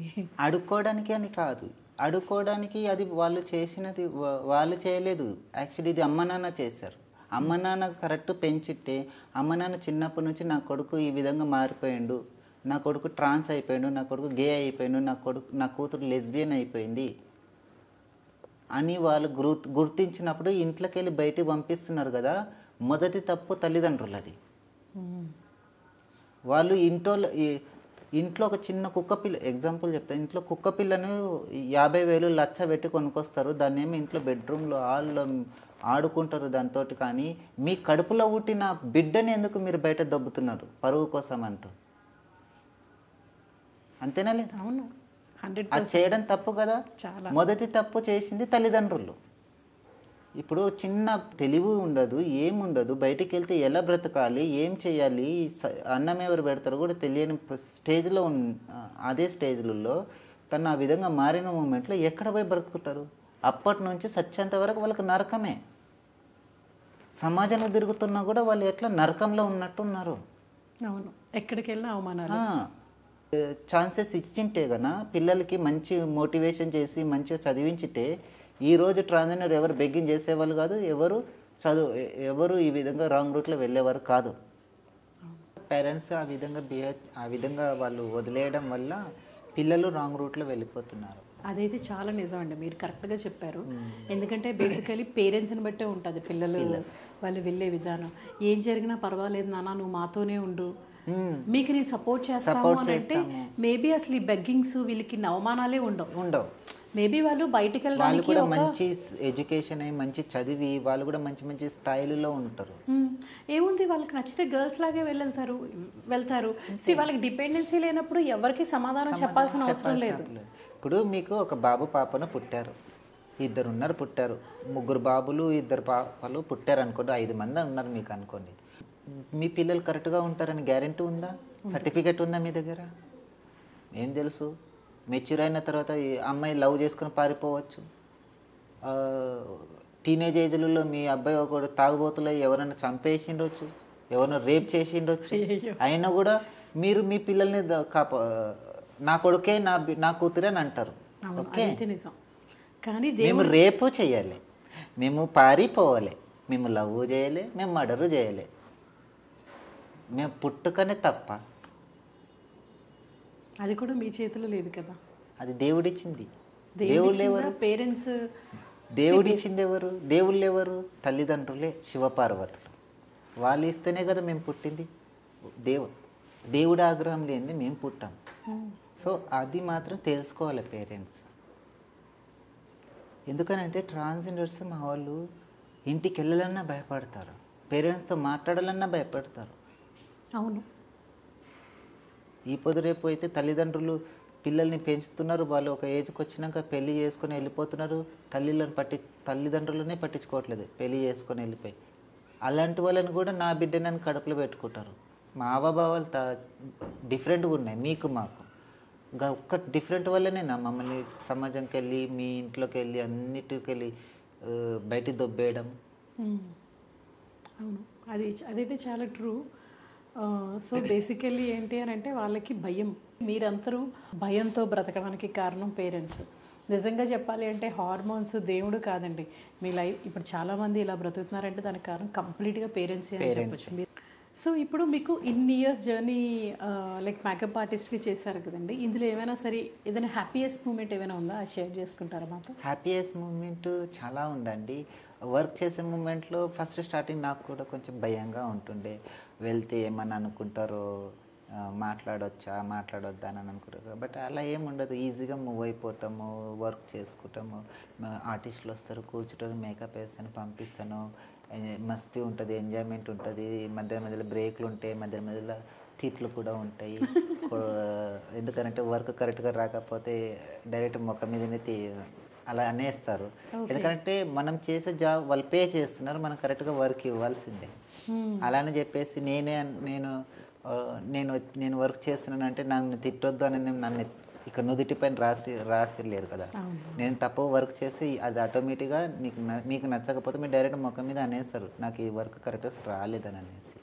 సో అన్నీ ఉంటాయి, ఎంజాయ్మెంట్ అన్నీ ఉంటాయి. కాబట్టి నాకు చాలా మంచిగా అనిపిస్తుంది వర్క్ చేసేటప్పుడు. అయితే నాకు చాలా మంచిగా వావ్ నిన్న పని చేసుకునే సాటిస్ఫాక్షన్, సెల్ఫ్ సాటిస్ఫాక్షన్ అని. అంటే ఇప్పుడు ఎవరైనా సరే ఇప్పుడు మన తెలుగు ఇండస్ట్రీలో ఆ మెంబర్షిప్ కావాలి, వాళ్ళు కూడా ఇప్పుడు సెలబ్రిటీస్కి మేకప్ వేయాలనుకోండి, ఏంటి procedure? Makeup first industry procedure ఏంటంటే యూనియన్ కార్డ్స్ ఉంటాయి. ఫస్ట్ ఆఫ్ ఆల్ కార్డ్ కావాలి అని అంటే ఫస్ట్ వర్క్ వస్తుందా లేదా అని తెలుసుకుంటారు. చెక్ చేస్తారా? ఎవరు చెక్ చేస్తారు? ప్రెసిడెంట్స్ ఉంటారు కదా, యూనియన్ సెక్రటరీ కానీ ప్రెసిడెంట్స్ కానీ వాళ్ళు వాళ్ళు చూస్తారు. ఫస్ట్ అబ్జర్వేషన్ చేస్తారు. వర్క్ రాకపోతే వర్క్ నేర్పిస్తారు. వర్క్ నేర్పించి వాళ్ళే పంపిస్తారు. స్టెప్ బై స్టెప్ వర్క్ నేర్పిస్తారు. ఒకేసారి స్పీడ్గా అసిస్టెంట్గా వెళ్ళి తర్వాత అసిస్టెంట్గా వెళ్ళాలి, టచ్ అప్ బాయ్గా వెళ్ళాలి. ఆ తర్వాత మెల్లమెల్లగా బ్రష్ పట్టి ఇవ్వడం వల్ల ఒక మినిమం 3 to 5 years అవుతుంది. అవునా? మీరు ఎన్ని ఇయర్స్ అండి ఈ జర్నీలో? నాది ఇప్పుడు 10 years అండి. నాది 10 years మీరు మేకప్ ఆర్టిస్ట్గా వర్క్ చేశారు? 2014 నుంచి. ఓకే ఓకే, కరెక్ట్గా 10 years అయింది. ఇది 10th రన్నింగ్. ఓకే. సో అంటే మీరు మేకప్ వేయడానికి వెళ్ళేటప్పుడు అబ్బాయిలా వెళ్తారా అమ్మాయిలా వెళ్తారా? బిఫోర్ నాసా జడ్జిమెంట్ మాకు లీగల్ సెక్షన్ 377 లీగలైజ్ కానప్పుడైతే బాయ్గానే హెయిర్ కట్ కూడా బాయ్ హెయిర్ కట్ తోటి అదే మూమెంట్లో వెళ్ళిపోతుంది. సెక్షన్ 377 లీగలైజ్ చేసిన తర్వాత నేను హెయిర్ గ్రోత్ పెంచుకుంటా. బట్ శారీ అనేది కంఫర్ట్ ఉండదు వర్క్ చేసే మూమెంట్లో. So jeans T-shirt like college girls లాగా జీన్స్ టీషర్ట్ వేసుకొని వెళ్తాను.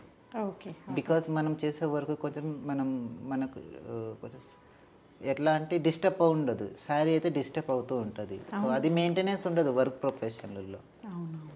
సో పార్టీ వేర్ దానికి మంచి మంచి ఫంక్షన్లో కానంటే ఓకే శారీ ఓకే. అంటే సో మీకు ముందు అబ్బాయిగా ఉన్నప్పటికీ గర్ల్గా ఉన్నప్పటికీ మీకు హెయిర్ ఒకటే గ్రోత్ డిఫరెన్స్ తెలుస్తుంది, కానీ మిగిలినవేవి మీకు అంత డిఫరెన్స్ తెలిసి ఉండకపోవచ్చు. అంటే చూసే జనాలకి, మీ టీమ్ మెంబర్స్కి కానీ. అలా ఏం లేదు. నా డైరెక్ట్గా నేను క్యాజువల్గానే ఉంటాను. అంతేం డిఫరెంట్గా అయితే ఎప్పుడు చూడలేరు వర్క్ మూమెంట్లో. చాలా first 3 days 1 day 1 hour 3 days కొంతసేపు గమ్ముగా ఉంటారు. తర్వాత నేనే వెళ్ళేసి ఎలా ఉన్నారన్నా ఏం చేస్తున్నారన్నా నీకు మజా చేస్తాను, ఆ విధంగా మూవ్ అయిపోతారు. ఓకే. సో అక్కడ ఏం భావోద్వేగాలు ఏమి లేవు. తను ట్రాన్స్జెండర్ సపరేట్ చూడరు. మనం ఎట్టైనా వెళ్తే జస్ట్ మనం కరెక్ట్గా ఉన్నాం అనుకో నలుగురు వచ్చి మాట్లాడతారు. నోరు బాగుంటే ఊరు బాగుంటుంది అన్నట్టు అది సామెత అందరికీ వర్తిస్తుంది. సో మీకు కంఫర్టబుల్గా సరిపడే అమౌంట్ అయితే మీరు సంపాదించుకుంటున్నారు. మీరు అన్నట్టు మీ అక్క పిల్లలు చదివిస్తున్నారు కూడా. ఎన్ని ఇయర్స్ నుంచి అండి అక్క పిల్లలు చూసుకుంటున్నారు? 8 years నుంచి చూసుకుంటున్నారు. అంటే మీరు బ్రతకాలి ప్లస్ పిల్లలకి చదువులు అవన్నీ కూడా ఆ అమౌంట్ మేకప్లో బాగానే వస్తుంది. వస్తుంది. కొంచెం వెడ్డింగ్స్ వస్తుంటే వెడ్డింగ్స్ కూడా చేస్తానండి. సో ఈ వెడ్డింగ్స్ ఎవరికైనా కావాలంటే మన ఖుషీనే మీరు కాంటాక్ట్ చేయండి. ఇంకొకటి, మీరు మేకప్ ఆర్టిస్ట్గా ఉంటూ తర్వాత ఎలా ఎయిర్ గన్ షూటర్గా అసలు ఎలా అండి మీ life turning? Air gun shoot ఎలా అంటే నేను ఇలాగే ఇప్పుడు మన ఇద్దరం ఏ విధంగా కమ్యూనికేషన్ ఏ విధంగా కలిసామో ఉమెన్స్ మీటింగ్లలో, అదే విధంగా నేను ఇంకొకరు బ్రదర్ నాకు ఇన్స్టాగ్రామ్లో పరిచయం అవుతే నాకు ఈవెంట్ ఉంది మిమ్మల్ని కూడా అవార్డు ఇచ్చి మీకు కూడా కొంచెం సత్కరించాలని ఉంది వస్తారా అంటే ఇన్విటేషన్ పంపిస్తే నేను వెళ్ళాను అన్నట్టు. అక్కడ చాలామంది ట్రాన్స్జెండర్స్ కూడా వచ్చారు. సో వాళ్ళతో పాటు అందరికీ అంటే బోనాల ఒక ఈవెంట్ పెట్టారనుకో, బోనాల ఫెస్టివల్ సంబంధించిన ఈవెంట్ పెడితే అక్కడికి వెళ్ళాను. యాజ్ ఎ సెలబ్రిటీ మేకప్ ఆర్టిస్ట్గా నాకు అవార్డు ఇచ్చారు. చాలామంది ట్రాన్స్జెండర్స్ కూడా సోషల్ యాక్టివిటీస్లో వర్క్ చేసే వాళ్ళు కొంత ట్రాన్స్జెండర్స్ కూడా ఇచ్చారు. అక్కడ భువన మేడం అని నాకు పరిచయం అయింది. భువన మేడం, ఓకే ఓకే. భువన మేడం అని పరిచయం అవుతే ఆమె దగ్గర ఫస్ట్ నాకు స్పీచ్ ఇచ్చారు. మాట్లాడండి, ఏదైనా మీకు తెలిసిన 4 మాటలు మాట్లాడానంటే నేను ఏదో మాట్లాడేసాను. ఆమె ఇన్స్పైర్ అయిపోయింది నా మాటలకి. సో తర్వాత తను నా కాంటాక్ట్లో కనెక్ట్ అయిపోయి ఎయిర్ గన్ షూట్ కూడా నేర్చుకుంటావా అని నాకు ఆ విధంగా తను మోటివేషన్ చేసింది. సో నాకు చిన్నప్పటి నుంచి కూడా స్పోర్ట్స్ అంటే కూడా చాలా ఇష్టము. బిఫోర్ నేను ప్యారడైజ్లో జాబ్ చేసిన తర్వాత 5 months నేను షటిల్ బ్యాడ్మింటన్ ప్లేయర్ని కూడా, డిస్ట్రిక్ట్ లెవెల్ కూడా ఆడాను. ఇప్పుడు అంటే ఎన్ని ఇయర్స్ నుంచి అండి మీరు ఈ గన్ షూటింగ్ అనేది ప్రాక్టీస్ చేస్తున్నారు? 8 months నుంచి అండి. 8 months నుంచి. అంటే ఇందులో ఏమైనా అచీవ్మెంట్స్ ఉన్నాయా ఇవి? అచీవ్మెంట్స్ ఉన్నాయండి చాలా. ఏం చేశారు? రీసెంట్గా నేషనల్ లెవెల్లో గోల్డ్ మెడలిస్ట్. వావ్! అవునా? నేషనల్ లెవెల్లో గోల్డ్ మెడలిస్ట్ 8 మంత్స్‌లోనే. 8 నార్మల్‌గా 8 మంత్స్‌లో ఎవరికైనా అలా వస్తాయా? ఆమె ట్రైనింగ్ అలా ఉంటుంది, భువన గారి ట్రైనింగ్ అలా ఉంటుంది మేడంది అంటారా? ట్రైనింగ్ అలా ఉంటుంది. ఓకే. మోటివేషన్ బాగుంటుంది హుహుహు. అండ్ ట్రైనింగ్ మంచిగా ఏ విధంగా నేర్చుకోవాలి, సెల్ఫ్ కాన్ఫిడెన్స్ ఉండి నేర్చుకోవాలని ఒక తపన ఉంటుంది కదండి, అది ఎవరైనా రీచ్ అవుతారు. నేను ఒక్కదాన్ని గోల్డ్ మెడల్ కొట్టానని కాదు, 40 అబ్బో ఏజ్ వాళ్ళు 4 గోల్డ్ 1 బ్రోంజ్ వచ్చింది. ఓహ్! 6 పీపుల్స్ వెళ్తే హుహుహు. ఓకే. ఓపెన్ కేటగిరీలలో. Open category. నెక్స్ట్ ఏంటండి? అంటే నెక్స్ట్ ఏమనుకుంటున్నారు? ఏం చేయాలి? నెక్స్ట్ ఏమనుకుంటున్నాను అంటే నాకు ఇదే కంటిన్యూ చేస్తాను. ఇంకెవరైనా పిల్లలకు అవసరం ఉంటే నేర్చుకోవాలని అంటే ఈవెన్ నా కమ్యూనిటీ పీపుల్ కూడా ఇంట్రెస్ట్ ఉంటే వాళ్ళని కూడా నేను ముందుకు తీసుకెళ్తాను. అవునా? ఓకే. యాక్చువల్లీ ఈ వీడియో ద్వారా ఉమెన్ కాదండి, ఉమెన్ కానీ మెన్ కానీ మా అందరికీ ఇన్ఫర్మేషనే. కానీ మీ కమ్యూనిటీ పీపులే చూసి మిమ్మల్ని చూసి చాలామంది ఈ బెగ్గింగ్ చేయడం మానేసి ఏదైనా పని చేసుకుంటే బాగుంటుందని నేను కూడా చాలామందికి చెప్పానమాట. ఏదైనా నేర్చుకుంటారంటే రండి, నేను కెమెరా వర్క్ నేర్పిస్తాను, ఎడిటింగ్ నేర్పిస్తానని కూడా అన్నా. బట్ కానీ వాళ్ళు రాలా. ఎందుకు రాలేదు అంటే రీజన్ లేదు, చదువు లేదన్నారు. ఎడిటింగ్కి అయితే 10th క్లాస్ చేసే వాళ్ళు కూడా ఎడిటింగ్ చేస్తున్నారు. అండ్ కెమెరా వర్క్ అయితే ఎవరైనా నేర్చుకోవచ్చు. ఒకటి చెప్పనా, మనం పుట్టగానే నడవలే కదా,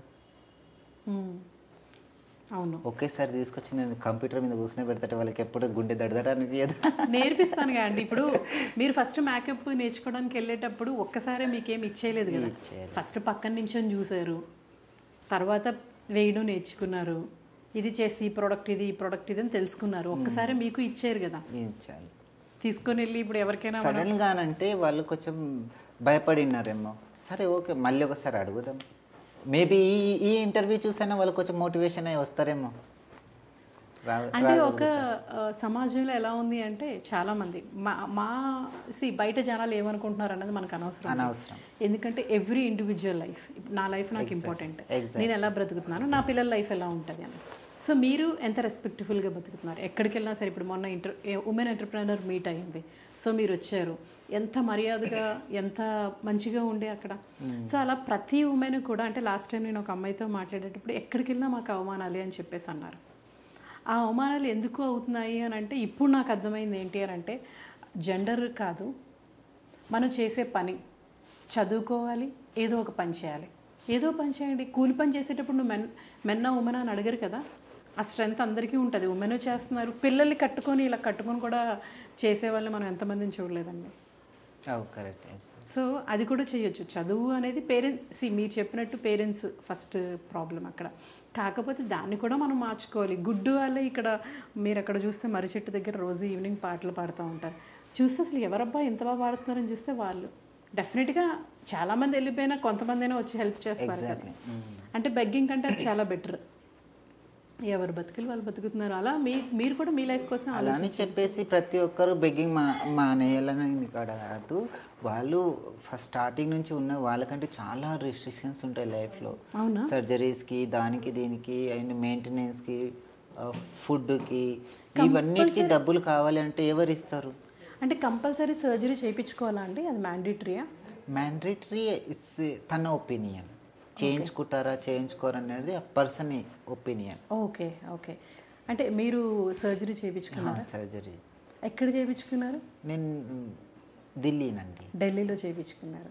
సో అంటే నాకు తెలిసిన ఇన్ఫర్మేషన్ ఏంటి అని అంటే అది చాలా ప్రాబ్లమాటిక్గా ఉండే సర్జరీ అని. ఒకప్పుడు యాక్చువల్లీ డాక్టర్స్ లేరు, 10 years బ్యాక్ డాక్టర్స్ ఎక్కువ లేరు, దీనిపైన అవగాహన కూడా లేకుండా ఎక్కువ శాతం డాక్టర్స్కి.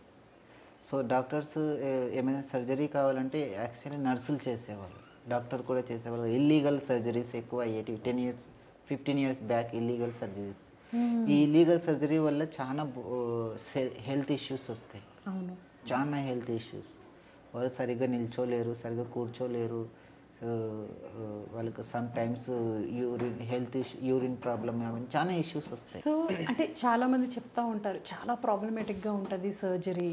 ఎందుకంటే వాళ్ళు ఓన్లీ ఓపెన్ ఒక బల్ల మీదే సర్జరీ చేసేసి వెంటనే వాళ్ళు అంటే స్టిచ్చెస్ అవి ఉంటుండగానే వాళ్ళే నడుచుకొని వెళ్ళి ఆటో ఎక్కి ఇంటికి వెళ్ళాలి. అసలు తర్వాత పోస్ట్ ఆపరేషన్ కేర్ అంటూ ఏమీ ఉండదు అనేసి నేను విన్నాను అనమాట. ఎస్, మీరు అన్నది కరెక్టేనండి. యాక్చువల్లీ ఏంటంటే సర్జరీ చేసే డాక్టర్స్ ప్రాపర్గా లేకుండా ఒక 10 to 15 years back proper surgery చేసేవాళ్ళు. కానీ ఇప్పుడు మీకు ఏమైనా హెల్త్ ఇష్యూస్ వస్తే మీరు ఏం చేస్తారు? డాక్టర్ దగ్గరికి వెళ్తారు, డాక్టర్ కరెక్ట్గా చేస్తారు.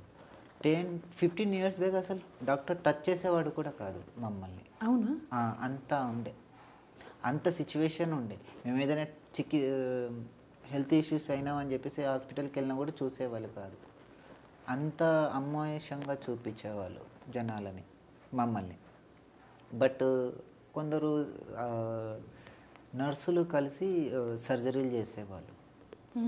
అది కూడా ఇల్లీగల్గా సర్జరీలు చేసేవారు. అలాంటి సర్జరీలు చేసుకోవడం వల్ల చాలా హెల్త్ ఇష్యూస్ వస్తాయి. సో అలాంటి సర్జరీలు ఆ విధంగా సర్జరీలు చేసే చాలామంది ట్రాన్స్జెండర్స్కి హెల్త్ ఇష్యూస్ వచ్చాయి. సో స్లోగా మెల్లిమెల్లిగా సెక్షన్ 377 లీగలే చేసిన తర్వాత జనాలలో అనేది ట్రాన్స్జెండర్స్ అంటూ ఇలా ఉంటారు, వీళ్ళు కూడా మనుషులే, వీళ్ళని కూడా యాక్సెప్ట్ చేయాలని ఇప్పుడు స్టార్ట్ అయిపోయింది. ఇప్పుడైతే అంత ప్రాబ్లం లేదు, ఇప్పుడు స్టార్ట్ అయిపోయింది. అండ్ ఇప్పుడు డాక్టర్స్ కూడా ఉన్నారు, అవైలబుల్లో ఉన్నారు. ఏ సర్జరీ కావాలన్నా, face surgery, lip surgery, breast implantment, sexual assignment సర్జరీలు కూడా అన్ని విధాలుగా ఇప్పుడు అవగాహనలో డాక్టర్స్ ఉన్నారు. స్టేట్కి ఒక డాక్టర్ ఉన్నారు ఇప్పుడు అవైలబుల్. గవర్నమెంట్ డాక్టర్స్ అండి, ప్రైవేట్ ఉన్నారండి. ఎక్కువ శాతం ప్రైవేట్ వాళ్ళే తీసుకుంటారు, ప్రైవేట్ వాళ్ళే డాక్టర్ దగ్గరికి వెళ్తూ ఉంటారు. యాక్చువల్లీ ఏంటంటే సెంట్రల్ గవర్నమెంట్ కూడా మీకోసం సపరేట్గా డాక్టర్స్ని పెట్టారు. ఓ నిజమా? వైజాగ్లో నేను ఒక డాక్టర్తో మాట్లాడాను అనమాట. ఆమె ఓన్లీ ఫర్ ట్రాన్స్జెండర్కే సపరేట్ క్లినిక్ అనమాట. అక్కడికి ఓన్లీ ట్రాన్స్జెండర్సే వస్తారు. సో తనకు కూడా క్లినిక్ జాయిన్ అయ్యి, అంటే ఆ రోల్ తీసుకునే ముందు అందరూ భయపెట్టారంట. సో మీరు వాళ్ళకి చేస్తారా, చాలా వాళ్ళు సడన్గా ఎలా బిహేవ్ చేస్తారో తెలియదు, అంటే కొంచెం ఇన్సెక్యూర్గా ఉంటారు కదండి. సో వాళ్ళు ఎప్పుడు ఎలా బిహేవ్ చేస్తారో తెలియదు, ఇలా అని భయపెట్టారంట ఆవిడని. కానీ ఆ తర్వాత ఆమె నాతో ఏం చెప్పారంటే, చాలా సెక్యూర్, చాలా సేఫ్, మామూలు వాళ్ళే మనం మాట్లాడితే సరిగ్గా వినరు, కానీ వీళ్ళైతే మనం ఏం చెప్తే అది వింటారు, చాలా మర్యాదగా బిహేవ్ చేస్తారు, అస్సలు చాలా సేఫ్గా ఉంటుంది వాళ్ళ దగ్గర ఉండేటప్పుడు అని చెప్పేసి అన్నారనమాట. నిజం చెప్పింది మేడం. దేనికి ఇప్పుడు మనము ర్యాష్గా ఎందుకు బిహేవ్ చేస్తున్నాం, పబ్లిక్లో ర్యాష్గా ఎందుకు బిహేవ్ చేస్తున్నాం మేము తెలుసా? ఆ విధంగా బిహేవ్ చేయకపోతే వాళ్ళు డబ్బులు ఇవ్వరు,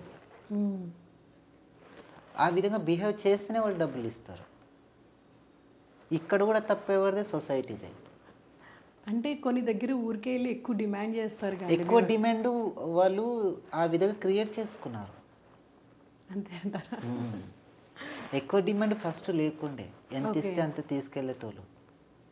అండ్ ఇంకొకటి ఇలాంటిది కొన్ని ట్రాన్స్జెండర్స్ వాళ్ళ గురువులు ఉంటారు, వాళ్ళ పెద్దవాళ్ళు ఉంటారు, వాళ్ళు మోటివేషన్ చేయాలి పిల్లలకి. నాన్న ఎక్కువ అడగకండి, రెస్పెక్టివ్ వెళ్ళి పద్ధతి ప్రకారంగా అడిగేసి మీరు రావాలి అని. ఇది ఈ అవగాహన ఎవరు ఇవ్వాలి? గురువు ఇవ్వాలి.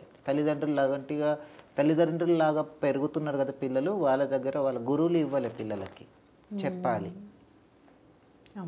సో ఇలాంటి కొన్ని విషయాలు చెప్తే బయట ఎటువంటి ప్రాబ్లమ్స్ ఇష్యూస్ అవ్వవు. ఇప్పుడైతే అసలు చాలా మీకున్న అవకాశాలు బట్టి కానీ జనాల్లో ఉన్న నాలెడ్జ్, అంటే ఇంతకు ముందులా ఎవరు ఆలోచించట్లేదు. సో దాన్ని మీరు కరెక్ట్గా యూటిలైజ్ చేసుకుంటే మిమ్మల్ని ఒక దూరంగా, అంటే ఇంతకుముందు అంతా వాళ్ళు ఏంటో వాళ్ళు ఎవరో అన్నట్టు మీరు కూడా చక్కగా అందరితో కలిసి జాబ్స్ చేసుకుంటూ ఉంటే అసలు ఎక్కడ అసలు ఎవరు వీళ్ళ అనే ఒక అసహ్యం అవన్నీ కూడా తీసేయచ్చు కంప్లీట్గా. అది బేసికలీ అంటే సమాజం వైపు నుండి ఉండాలి, మీ వైపు నుంచి కూడా ఇనిషియేషన్ ఉండాలి. ఇప్పుడు మనం చూస్తున్నాం 10 మంది ట్రాన్స్జెండర్స్ బగ్గింగ్ చేస్తున్నారు, మీరు ఒక్కరే వర్క్ చేసుకుంటున్నారు. మీరు సమాజంలో వెళ్ళేటప్పుడు అందరూ ఎంత మర్యాదగా చూస్తున్నారు? వాళ్ళకు కూడా మర్యాద ఇస్తున్నారు. ఇప్పుడు కోట్లలో జనాలు ఉన్నారు, కోట్లలో మగవాళ్ళు ఉన్నారు, కోట్లలో అమ్మాయిలు ఉన్నారు. అందులో ఎట్లా వేలలోనే ఉన్నాయి కదా జాబ్లు. వేలలో జాబులు ఉన్నాయి. ఇప్పుడు మనం బిజినెస్ చేస్తున్నాం, లాజిక్ ఏనండి. బిజినెస్ చేస్తున్నామంటే ఇప్పుడు నేను వెళ్ళేసి కర్రీ బయట పెట్టాననుకో ఎవరు వచ్చి కొనరు అక్కడ. అవునా? అబ్సల్యూట్లీ ఎవరు వచ్చి కొనరు. అయ్యో ఆమె అమ్ముతుందని పక్కకి వెళ్ళిపోతారు. సో అది జస్ట్ కమ్యూనికేషన్ అబౌట్ మాకు సొసైటీకి. సొసైటీ మమ్మల్ని అర్థం చేస్తే మేము అర్థం చేసుకుంటాం. కమ్యూనికేషన్ ప్రాబ్లం, మిస్అండర్స్టాండింగ్ వల్లనే ఇద్దరికి కలయిక రావట్లేదు. ఈ రెండు కలిస్తేనే సౌండ్ వస్తుంది. ఇవి రెండు కలవకుండా డిషుమ్ డిషుమ్ డిషుమ్ డిషుమ్ అంటే ఏడ కలుస్తుంది చెప్పండి. అంటే ఫస్ట్ అండి ఇప్పుడు మనం కూడా అంటే ఎవ్రీ ఇండివిజువల్ పర్సన్ ఒక్కొక్క సిచ్యువేషన్లో ఉంటాయి. నేను ఒక దగ్గర వర్క్ చేసేటప్పుడు 2 ఆటోల్లో వచ్చి డబ్బులు మేడం 10,000 ఇవ్వండి 20,000 ఇవ్వండి అని నన్ను అడిగారనమాట. యాక్చువల్లీ అలాంటి మా వాళ్ళు ఎప్పుడు అంత డిమాండ్ చెయ్యరు. అవునా? రీసెంట్గా ఒకటి యాక్సిడెంట్ అయింది హైదరాబాద్లో. ఏమి బెగ్గర్స్ అండ్ కొన్ని ఇల్లీగల్ పీపుల్స్ లీడర్షిప్ లాగా ఉండి ఒక సార్ లాగా ఉండి ఒక లీడర్ లాగా ఉండి 10 మంది అబ్బాయిలకి చీరలు కట్టించేసి రోడ్డు మీద పంపించేసి దౌర్జన్యంగా అమీర్పేట సిగ్నల్లో పడి దౌర్జన్యంగా చేస్తే ఇలాంటి పనులు చేసింది నిజ ట్రాన్స్జెండర్ అని చెప్పేసి ఒరిజినల్ వాళ్ళని తీసుకుపోయి జైల్లో పెట్టారు. అయ్యో ఓకే. ఇప్పుడు చీర కట్టినాడు అని శారీ పైన బయటకు వచ్చి బెగ్గింగ్ చేస్తుంటే అసలు ఎవరు నిజం ఎవరో తెలియక పోలీసు వాళ్ళది కూడా తప్పు కాదనుకోండి, వాళ్ళది తప్పని కూడా మనం అనలేం. వాళ్ళకి పైన అధికారులు ఏమి ఇచ్చారు, ఒక ఆర్డర్ వేశారు, రోడ్డు మీద ఏ ఇజడా కనిపించినా ఏ ట్రాన్స్జెండర్ కనిపించినా తీసుకపోయి జైలు వేయండి. సో అలా వేయండి అని ఎందుకన్నారంటే కొందరు బెగ్గర్స్ కానీ బాయ్సే అమ్మాయి బట్టలు వేసుకొని దౌర్జన్యంగా లాగుతున్నారు ఈజీ మనీ కోసం. కొన్ని ఎన్జిఓస్ కూడా అనాథ పిల్లల ఎన్జిఓస్లు కూడా బెగ్గింగ్ లాగా అనాథ పిల్లలకి అన్నం కావాలి, డబ్బులు కావాలి, మెడికల్ కోసం డబ్బులు కావాలని కొందరు వస్తూ ఉన్నారు. వాళ్ళు చేసే అరాచకాల వల్ల మా మీద తప్పు జరుగుతుంది, అంతేగాని మేము ఎప్పుడు ఆ విధంగా బిహేవ్ చెయ్యము. మా ట్రాన్స్జెండర్ ఎప్పుడు బలవంతంగా అడగరు.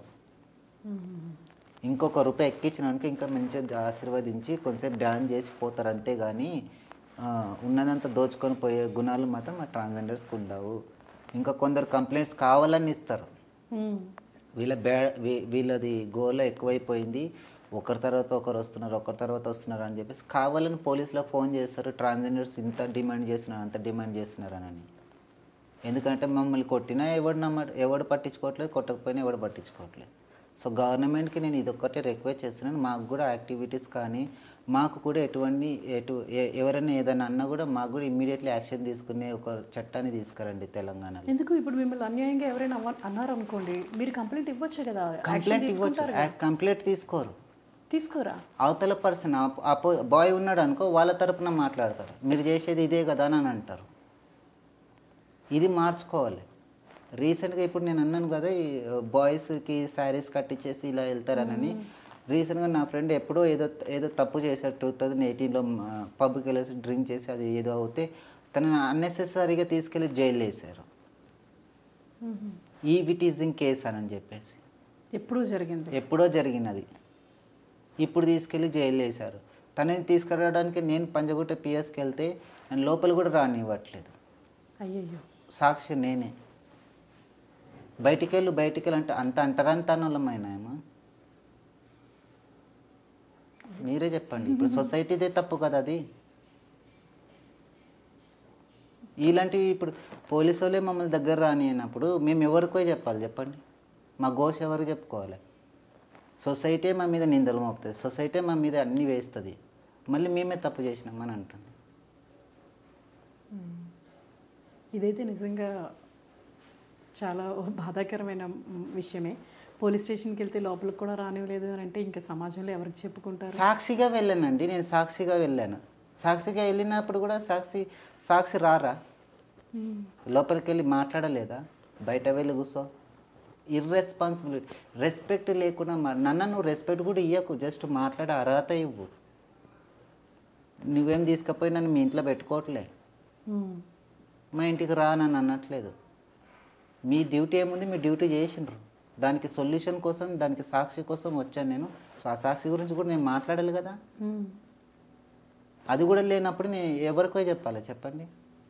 అలాంటప్పుడు ఇలాగే జరుగుతుంది, ర్యాష్గానే జరుగుతుంది. బిహేవ్ చేస్తేనే తగ్గుతారు. తంతేనే ఇంటారు మాట్లాడినట్టు అది పాటిస్తారు, అందుకే మా వాళ్ళు. సో ఇంకా మీ కమ్యూనిటీ వాళ్ళు చాలామంది వర్క్ చేయకుండా ఉన్నారు కదండి. సో మీరు ఆల్రెడీ మేకప్లో ఉన్నారు అండ్ ఎయిర్ గన్ షూటింగ్లో ఉన్నారు కదా, అలా మీ వాళ్ళని కూడా తీసుకొని వెళ్ళి వాళ్ళకి కూడా ఒక ఆపర్చునిటీ ఇప్పించి అలా ఏమైనా చేయొచ్చు కదా? డెఫినెట్లీగా చేస్తానండి. ఒకవేళ వాళ్ళు వచ్చారనుకోండి నాకు కూడా ఏమైనా నేర్పించమనని, సో నేను డెఫినెట్లీ దానికి నా కమ్యూనిటీ వాళ్ళు ముందుకు వెళ్ళాలి, నా కమ్యూనిటీ వాళ్ళు బాగుపడాలని నేను ముందు ప్రోత్సహించడానికి నెంబర్ 1గా నేను ముందు ఉంటానండి. ఓకే. సో ఒకవేళ కావాలి అని అంటే మీ నెంబర్కి వాళ్ళు కాల్ చేసి? నా నెంబర్కి కాల్ చేయాల్సిన అవసరమే లేదు. నేను ఎప్పుడు 24 గంటలు వాళ్ళ కళ్ళెదురుగానే ఉంటాను. నా నంబర్స్ కూడా వాళ్ళ కాంటాక్ట్స్లో ఉన్నాయి. ఓకే. అంటే ఇప్పుడు నేను టచ్లో ఉంటూనే ఉంటాను. పెద్ద పెద్ద వాళ్ళు ఉన్నారు కదా, 15 ఇయర్స్ బ్యాక్ వాళ్ళు, పెద్ద పెద్ద వాళ్ళు గురువులు ఉంటారు కదా, వాళ్ళ దగ్గర నా కాంటాక్ట్ నెంబర్స్ ఉన్నాయి. ఓకే. ఇప్పుడు రీసెంట్గా వచ్చిన పిల్లలకు మాత్రం నా కాంటాక్ట్ నెంబర్ లేదు. అంటే ఇప్పుడు మీరు ఇండివిజువల్గా మీరు వర్క్ చేసుకొని మీ లైఫ్ లీడ్ చేస్తున్నారు, బట్ కానీ మీకు కూడా గురువు ఉంటారండి. ఎంత ఇండివిజువల్గా ఉన్నా కూడా కానీ ఇప్పుడు చూడండి, మీరు పెళ్ళి చేసుకొని మీరు మీ మమ్మీ ఇంట్లో నుంచి మీరు మ్యారేజ్ చేసుకొని మీ భర్త దగ్గరికి వెళ్తారు. మీ భర్త ఇల్లే మీకు సర్వస్వం అయినా కూడా మీరు అప్పుడప్పుడు మీ మమ్మీ ఇంటికి వస్తూ పోతుంటారా? అలా మేము ఎంత ఇండివిజువల్గా ఉన్నా కమ్యూనిటీ మా పుట్టినిల్లు. అవునా? మేము వెళ్తూ పోతూనే ఉంటాం. ఓకే. సో అదొక భరోసా కూడా ఉంటుంది. అది భరోసా కూడా ఉంటుంది. సో సచ్చినా బతికినా కమ్యూనిటీ మాది. ఓకే. ఎంత మేము మారినా మారకపోయినా, తల్లిదండ్రుల ప్రేమ చూపించినా చూపించకపోయినా, సేమ్ లైక్ కమ్యూనిటీ మాది సర్వస్వం. మీ అసలు యాక్చువల్లీ ఎక్కడుంటారండి? నార్మల్గా అయితే మనం రోడ్ల మీద చూస్తాం, కానీ పలానా ప్లేస్లో ఉంటారు. మన కృష్ణానగర్లో ఉంటారు, మల్లాపూర్లో ఉంటారు, సికింద్రాబాద్లో ఉంటారు, దిల్సుఖ్ నగర్లో ఉంటారు, మాదాపూర్లో. స్ట్రీట్గా లేదు, ఒకప్పుడు స్ట్రీట్ లాగా ఉండేవాళ్ళు, భయపడితే ఇప్పుడు మంచి మంచి ఫ్లాట్లోనే ఉంటున్నారు. కొందరు వెల్ ఎడ్యుకేటెడ్ పీపుల్ మంచిగా ఉంటున్నారు, ఫ్లాట్లోనే ఉంటున్నారు, ఎటువంటి ఇబ్బంది లేకుండా ఉంటున్నారు. సో మీ లెక్క ప్రకారం హైదరాబాద్లో ఉన్న మీ ట్రాన్స్జెండర్ పాపులేషన్లో ఒక 10%, 20% మెంబర్స్ అయినా జాబ్ చేసుకుంటున్నారండి? చేసుకుంటున్నారండి చాలామంది. ఇప్పుడు కొన్ని యాక్టివిటీస్ వచ్చాయి, కొన్ని ఎన్జిఓస్ తరపు నుంచి కొన్ని యాక్టివిటీస్ వచ్చాయి. వాళ్ళే స్టూడెంట్స్కి, పిల్లలకి ట్రాన్స్జెండర్ కొన్ని వర్క్ నేర్పించేసి కృత్రిమంగా వస్తువులు తయారు చేసి వాళ్ళే వెళ్ళి మార్కెట్కి సెల్లింగ్ చేసే విధంగా కూడా ప్రోత్సహిస్తున్నారు కొన్ని. ఇప్పుడు రీసెంట్ అంతెందుకండి, ఇప్పుడు మన నాంపల్లి ఎగ్జిబిషన్ గ్రౌండ్లో ట్రాన్స్జెండర్ది కూడా ఒక షాప్ ఉంది. సో వాళ్ళు చేతితో తయారు చేసిన వస్తువులని వాళ్ళు సేల్ చేస్తున్నారు. ఇలాంటి కొన్ని ఎన్జిఓస్ వచ్చి సపోర్ట్ చేస్తున్నారు ట్రాన్స్జెండర్స్కి. సో ఓకే, ఈ విధంగానే కొంచెం వెళ్తున్నారు, ఈ విధంగానే మాకు సపోర్ట్ చేస్తున్నారు. ఒక చిన్న ఉత్తేజం, ఆనందం కలుగుతుంది మా ట్రాన్స్జెండర్స్. ఓకే. ఇప్పటి వరకు మీరు ఎవరినైనా సరే మేకప్ ఆర్టిస్ట్ చెయ్యాలి అని మీ కమ్యూనిటీ నుండి ఎవరైనా తీసుకొని వెళ్ళి వాళ్ళకి కోర్సులో జాయిన్ చేయించడం అలా ఏమైనా ట్రై చేస్తారా ఎప్పుడైనా? చేశానండి. ట్రాన్స్జెండర్ని చేయలేదు, కానీ గేస్ని. డిఫరెన్స్ ఏంటి గేస్కి? LGBTQ, lesbians, bisexuals, gays, transgenders, అందరు నలుగురిని కలిపితేనే ఒక LGBT కమ్యూనిటీ అని అంటారు. గేస్ కూడా అకార్డింగ్ టు LGBTQలకే వస్తుంది, లెస్బియన్ కూడా దీంట్లోకే వస్తుంది. LGBTQ ఇది ఒక కమ్యూనిటీ కాబట్టి దీంట్లోకి అందరూ వస్తారు. సో అప్పుడు చాలామంది, కొందరికి నాలెడ్జ్ ఉండే మంచిగా, కొందరికి బ్యూటిషియన్ నేర్చుకోవాలని కోరిక ఉండే. అప్పటికే నాది ట్రైనింగ్ అయిపోయింది అనుకోండి, నాది మేకప్ ట్రైనింగ్ అయిపోయింది. తర్వాత ఇన్స్టిట్యూట్లో ఫ్రీగా ట్రైనింగ్ ఒకటి స్టార్ట్ అయింది. స్టార్ట్ అవుతే అదే LGBTQ వాళ్ళకి సంబంధించినది ట్రైనింగ్ అవుతే, నేను అలా తెలిసిన వాళ్ళని ఒక 2-3 తీసుకెళ్ళిపోయి కొందరు బాయ్స్ని కూడా 5 మంది బాయ్స్ని తీసుకెళ్ళి సర్టిఫికేట్స్ వాళ్ళవి ప్రూఫ్స్ అన్ని ఇచ్చి జాయిన్ చేయించాను. ఓకే. సో వాళ్ళందరూ సెలెక్ట్ అయ్యారు. వాళ్ళు నేర్చుకోవడానికి కూడా భయపడుతూ ఉంటే, నేను నేర్చుకున్నప్పుడు ఎప్పుడు మేకప్ లిప్టిక్ వేసుకోలేదు.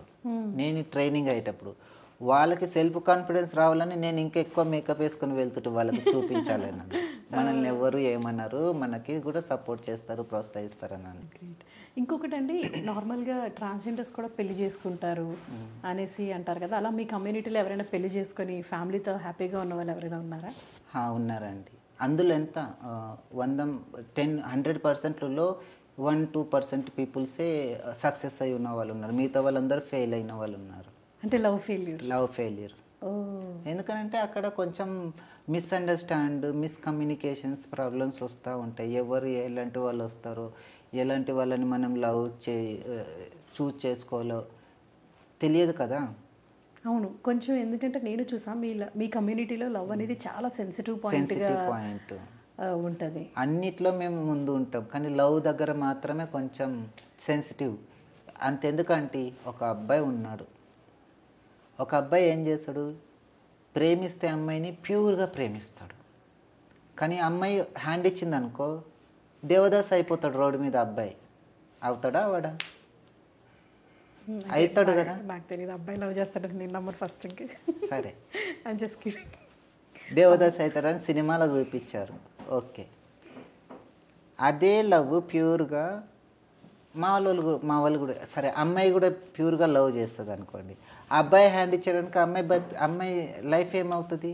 సేమ్ అదే విధంగా మాది లవ్ కూడా ప్యూర్గా ఉంటుంది. కానీ ఏ అబ్బాయి మా దగ్గర ప్యూర్గా లవ్ ఉండరు. ఈజీ మనీ కోసం కొందరు వస్తారు, కొందరేమో నటిస్తారు. మేమేమో ప్యూర్గా లవ్ చేసిన సరికి, ఎందుకంటే అమ్మాయి మనసు కదా, ప్యూర్గా లవ్ చేసేసరికి తనేమో కొన్ని రోజులు ఉండి తర్వాత ఎవరైనా మంచి వాళ్ళు నచ్చిన రోజులు, లేకపోతే గొడవ అయ్యో ఈడిపోతే తను డిప్రెషన్కి వెళ్ళిపోతుంది. అమ్మాయికి విల్ పవర్ ఉంటుంది లోపల, అబ్బాయికి ఉండదు అది. కానీ మాకు రెండు ఉంటాయి. మీకు చిన్నప్పటి నుంచి ప్రేమ దొరికింది, తల్లిదండ్రుల ప్రేమ దొరికింది, అవభావాలు దొరికిన కమ్యూనికేషన్ ఉంది, అత్తమామలతో తిరిగారు, అన్నీ చేశారు, ఫ్యామిలీతో తిరిగారు, అన్నీ చేశారు, కాలేజ్కి వెళ్ళారు, చదువుకున్నారు, ఫ్రెండ్స్తో ఎంజాయ్ చేశారు. మేము చిన్నప్పటి నుంచి ఏది చేయలేదే. మాకు దొరికింది ఒక ఛాన్స్, లవ్ బాయ్ ఫ్రెండ్తో. అది కూడా దొరకకపోతే ఇంకెక్కడికోవాలి చెప్పండి. అప్పుడు మీ ఇద్దరిది కలిసే మమ్మల్ని ఇంకా హర్ట్ అయిపోయి ఇంకా బతికి వేస్ట్ అని చెప్పి సూసైడ్కి వెళ్ళిపోతారు. అది మెయిన్ థింగ్. అంటే మీరు చెప్పింది 100% రైట్. కానీ జీవితంలో ఎన్ని ఒడిదుడుకులు ఎదుర్కొని ముందుకు వచ్చిన తర్వాత ఒక మనిషి విషయం, అంటే ఒక మనిషి వల్ల మీరు లైఫ్ జర్నీ ఆపేయడం అనేది, అక్కడితో మీరు డిమోటివేట్ అయిపోవడం అనేది ఎంతవరకు కరెక్ట్? చాలామందికి యాక్చువల్లీ కౌన్సిలింగ్ ఇచ్చేది లేదు, ట్రాన్స్జెండర్స్ కౌన్సిలింగ్ ఇచ్చేవాళ్ళు లేరు. ఎటువంటి యాక్టివిటీస్ లేనప్పుడు ఒక పర్సన్కి ఎన్ని క్వశ్చన్స్ వేస్తే ఏ విధంగా తట్టుకోగలరు? తన మైండ్లో ఒకటే జొర్రింది, ఏ సొసైటీ ఎటువంటి ఏమీ చేయట్లేదు, ఇంకా మేము ఇంతే, మాది ఇదే పని, ఉదయమే లేవాలా, పని చేయాలి, ఈ పని చేయాలి, అంతే, ఇక్కడికే ఉంటా, బెగ్గింగ్కి వెళ్ళలో ఉండాలి, ఇదే పని అని అదొక థాట్ అయిపోయింది. ఆ థాట్ నుంచి బయటికి తీసుకురాలి నా ఆలోచన. వాళ్ళు మారాలి అని. అందుకే నేను కూడా అదే రూట్లో వెళ్ళట్లేదు. నేను ఒక దారి ఎంచుకున్నాను, ఆ దారిలో వెళ్తున్నాను. నాకు కూడా ఎన్నో ఒడిదుడుకులు వస్తూ ఉన్నాయి, కానీ దాన్ని తట్టుకొని నిలబడుతూ ముందుకెళ్తూ ఉన్నాను. మీ ట్రాన్స్జెండర్స్ ఇప్పుడు నార్మల్గా ఏ రోజు పని ఆ రోజు చేసుకుంటారు, వండుకుంటారు, తింటారు, గురువుకి ఇస్తారు, ఇంతేనా అండి? అంటే లైక్ ఫ్యూచర్ ప్లానింగ్స్ ఏమైనా, ఒక హౌస్ కొనుక్కోవాలి, రేపు పొద్దున్న ఒంట్లో బాగోకపోతే ఒక హెల్త్ ఇన్సూరెన్స్ అని, ఏదో ఒక సేవింగ్ చేసుకోవాలి, ఇలాంటివి ఏమైనా ప్లానింగ్స్ ఉంటాయా మీ వాళ్ళకి? ప్లానింగ్స్ ఉంటాయండి. ఒకప్పుడు అయితే ఇలాంటి ప్లానింగ్స్ ఏం లేకుండా జస్ట్ బ్రతుకుతే చాలు, సర్జరీ అవుతే చాలు, అందంగా తయారైతే చాలు అని ఒకటి ఏం ఉండే ఒక 15 years బ్యాక్. కానీ ఇప్పుడు ఎలా అంటే ట్రాన్స్జెండర్స్ చాలామంది సంపాదించుకొని ఇంట్లో వాళ్ళు బయటికి పంపించినా కూడా ఇంట్లో వాళ్ళకి డబ్బులు పంపిస్తున్నారు ఫ్యామిలీకి. కానీ తల్లి ప్రేమనే కదా. తల్లి ఫోన్ చేస్తుంది, మాట్లాడుతుంది. సో తల్లిదండ్రులతో మాట్లాడుతున్నారు చాలామంది ట్రాన్స్జెండర్స్ కూడా. ఈ తండ్రి లేనప్పుడు వెళ్ళడం, కొందరు తల్లిదండ్రులు కూడా యాక్సెప్ట్ చేసిన వాళ్ళు ఉన్నారు. ఇప్పుడు మారుతున్నారు. ఈ 2022 నుంచి, లాక్డౌన్ తర్వాత నుంచి చాలామంది మారారు. చాలామంది సొసైటీలో మారారు. 100%లో మినిమం 30% అన్న మారారండి. మారలేదని కాదు, నేను ఇంతకుముందు చెప్పాను అసలు ఏమి ఇవ్వట్లేదు ఏం లేదని కాదు, ఇప్పుడు చాలా మారారు. 50% సొసైటీ మాత్రం యాక్సెప్ట్ చేస్తుంది. ఓకే. సో సేవింగ్ ప్లాన్స్, ఇంకోటి సేవింగ్ ప్లాన్స్ ఏంటంటే, సేవింగ్ ప్లాన్స్ చేసుకోవడానికి వాళ్ళు ఫస్ట్ ఆఫ్ ఆల్ ఎక్కువ మొగ్గు చూపేది తల్లిదండ్రుల వైపు చూపుతున్నారు. ఇప్పుడు ఇంట్లో వాళ్ళకి పంపిస్తారు, ఎప్పుడన్నా మనకేమైనా వాళ్ళు చూసుకుంటారు కదా అని ఆ విధంగా చేస్తున్నారు. కొందరేమో ఎల్ఐసీలు నింపుకోవడము, కొందరు ఆధార్ కార్డులు, రేషన్ కార్డులు, పాన్ కార్డులు అవన్నీ చేయించుకొని, కొందరు అటు తెలిసిన వాళ్ళు అవగాహన ఉన్న వాళ్ళు బ్యాంక్లో సేవింగ్ చేసుకోవడం ఇలా చేస్తూ ఉన్నారు. మీకు ఆధార్ కార్డులు అన్నీ నార్మల్గానే ఉంటాయి, హా, డ్రైవింగ్ లైసెన్స్ అవన్నీ తీసుకోవచ్చు. ఓటర్ ఐడి కార్డు కూడా యాజ్ ఎ ట్రాన్స్జెండర్గా తీసుకోవచ్చు. మీకు థర్డ్ ఆప్షన్ ఉంటుంది. థర్డ్ ఆప్షన్ ఉంటుంది. రీసెంట్గా రేవంత్ రెడ్డి గారు పుణ్యం వల్ల ఫ్రీ బస్ ఫ్రీ కూడా ఇచ్చేసారు. 6 గ్యారెంట్లు కూడా అన్ని ఇచ్చేసిటే బాగుంటుండే. Okay okay. గవర్నమెంట్ నుంచి మీకు ఏమైనా గవర్నమెంట్ నుంచి చాలా రావాల్సింది ఉంది. అంటే మీరు చాలా యాక్టివిటీ చేస్తున్నారు. ప్రజలకి రేవంత్ రెడ్డి గారిని ఒకటే కోరుతున్నాను, ట్రాన్స్జెండర్స్కి కూడా ఏమన్నా డబుల్ బెడ్రూమ్స్ కానీ ఇందిరమేండ్లు కానీ ఇచ్చింటే వాళ్ళకంటూ ఒక మంచి ప్లేస్లలో సొంత ఇండ్లు కట్టించేసి ఇస్తే వాళ్ళు రెంట్లు కట్టుకోకుండా వాళ్ళంటూ ఒక కరెక్ట్ అయిన ప్లేస్లో ఉంటారని నా ఒక మనవి ఆయనకి తెలియజేసేది. ప్లస్ కొన్ని ఆరోగ్య బీమా కూడా వాళ్ళకి ఇస్తే హెల్త్ పరంగా సర్జరీల పరంగా మాకు యూజ్ అవుతుంది. ఆరోగ్యశ్రీ అది కూడా ఉంటాయి కదండి, మీకు ఉండవా? ఎన్జిఓస్ తరపు నుంచి ఉన్నాయి అనుకుంటాను, బట్ అప్లికేషన్ పెట్టించుకోవాలి. ఓకే, అందరూ అప్లికేషన్ పెట్టుకుంటే మీరు కూడా అది ఆరోగ్యశ్రీ అనేది ఉపయోగించుకోవచ్చు. నిజంగా మీరు అన్నట్టు డబుల్ బెడ్రూమ్స్ ఇస్తే ఎవరికి సమాధానం, ఇప్పుడు నార్మల్గా మీకు ఇల్లు ఇవ్వరు కదా, అది తొందరగా ఇవ్వరు. ఇప్పుడు ఇస్తున్నారు అనుకోండి, ఇంతకుముందు అసలు ఇచ్చేవాళ్ళు కాదు. ఇప్పుడు కూడా కొంచెం ఇప్పుడు ఇచ్చినా కూడా చాలా ఎక్స్పెన్సివ్ రెంట్స్ అవుతున్నాయి. చాలా మంది ఉన్నారు కాబట్టి అంతమందికి చాలా ఇబ్బందిగా అవుతుంది. డబుల్ బెడ్రూమ్స్ మాకు కూడా కానీ ఇందిరమేండ్లు ఇస్తే మేమంటూ ఒక కాలనీ లాగా ఉండి అక్కడ ఉన్నా మాకు సెట్ అయిపోతుంది. మీ వైపు నుంచి మీ ట్రాన్స్జెండర్స్కి ఏదైనా మెసేజ్, అండ్ సమాజానికి కూడా, ట్రాన్స్జెండర్స్కే కాదు ఎక్కువగా ప్రాబ్లం వచ్చేది మీకు సమాజంతో కాబట్టి సమాజానికి కూడా మీ వైపు నుంచి ఏదైనా మెసేజ్? సమాజానికి నేను ఒకటే చెప్తాను, తల్లిదండ్రులకి చేతులు నమస్కరించి మీ ఇంట్లో నాలాంటి వాళ్ళు ఉంటే వాళ్ళని ఎప్పుడే కానీ అవమానించకండి. పక్క వాళ్ళ ఏమో అనుకుంటారు అని చెప్పేసి నీ ఇంటి బిడ్డని బయట పడేయకండి. నీ ఇంటి బిడ్డ బయట పడేస్తే ఇదిగో గీడ నిలబడుతున్నారు చూడండి, గిట్లా రోడ్ల పైన ఉన్నారు. సో వాళ్ళని మీ కడుపులో పెట్టుకొని మీ ఇంట్లోనే పెట్టుకొని వాళ్ళ మంచి ఎడ్యుకేషన్ ఇచ్చి ముందుకు మంచిగా వాళ్ళ ఫ్యూచర్ చూపించండి. Thank you. అది మాత్రం నిజం. ఎందుకంటే ఎవరో పిల్లలకి అన్నం లేదంటేనే మనం ఎంతో బాధపడతాం. మనం నవమాసాలు మోసి కన్న బిడ్డని మనం అసలు ఇంట్లోంచి పంపించేయడం అనేది ఎంత అమానుషత్వం అంటే, రాక్షసులు కూడా వాళ్ళ పిల్లలకి వాళ్ళు అన్నీ చేసుకుంటారు, ఎన్ని కష్టాలు పడైనా సరే ఆ పిల్లల్ని పోషించడానికి. అలాంటిది ఒక హార్మోనల్ బ్యాలెన్స్, అది కూడా వాళ్ళ చేతిలో, వాళ్ళు చెయ్యని తప్పుకి మీరు బయటకు పంపించడం అనేది చాలా తప్పు. సో ఎస్పెషలీ మదర్స్, మనకైతే తెలుసు ఎంత పిల్లలకి ఏదైనా జరిగితేనే ఎంత బాధపడతాం. So please don't send your kids out. Okay, so మీరు చాలా టైం స్పెండ్ చేసి మీ ఎక్స్పీరియన్స్ అంతా మాతో షేర్ చేసుకున్నందుకు చాలా థ్యాంక్స్ అండి. అలాగే మీరు అనుకుంటున్నట్టు ఎయిర్ గన్ షూటింగ్లో ఇప్పుడు నేషనల్స్ కంప్లీట్ చేశారు కదా? ఎయిర్ గన్ షూట్ నేషనల్స్ అయిపోయింది ఏంటంటే, ఇప్పుడు ఇంకోటి Olympic game lacrosse association Telangana బోర్డులో నేను ఎగ్జిక్యూటివ్ మెంబర్ని దాంట్లో. అండ్ ఇప్పుడు హైదరాబాద్లో మేము లాంచ్ చేస్తున్నాము లాక్రోస్ గేమ్ని. తెలంగాణ ప్రతి ఒక్క డిస్టిక్లో ఉన్న పీఈటీస్కి మేము 24, 25 రోజు వర్క్షాప్ పెడుతున్నాము. ఆ పీఈటీస్ ఏమో మళ్ళీ స్కూల్లో వెళ్ళేసి స్టూడెంట్స్కి అది నేర్పిస్తే ఎవ్రీ ఇయర్ మేము మళ్ళీ ఇదే లాక్రోస్ గేమ్ని డిస్టిక్ లెవెల్లో మేము కాంపిటీషన్ పెడతాము. ప్రతి డిస్ట్రిక్ట్ నుంచి ప్రతి స్కూల్ పిల్లలకి ఈ గేమ్ని మేము ప్రోత్సహించేసి మంచి నేర్చుకున్న టాలెంటెడ్ గల విద్యార్థిని తీసుకొని మేము నేషనల్గా అలా ముందు కూడా తీసుకెళ్తాం. మా లాక్రోస్ అసోసియేషన్ తరపు నుంచి, తెలంగాణ లాక్రోస్ అసోసియేషన్ తరపు నుంచి. గ్రేట్. సో తను అనుకున్నట్టే నేషనల్స్ కంప్లీట్ చేసి నెక్స్ట్ తను ఒలింపిక్స్కి కూడా వెళ్ళి మన ఇండియాకి మంచి పేరు తీసుకురావాలని భామా కలాపం తరపు నుంచి, భామా కలాపం వ్యూవర్స్ తరపు నుంచి మనస్ఫూర్తిగా కోరుకుంటున్నాం.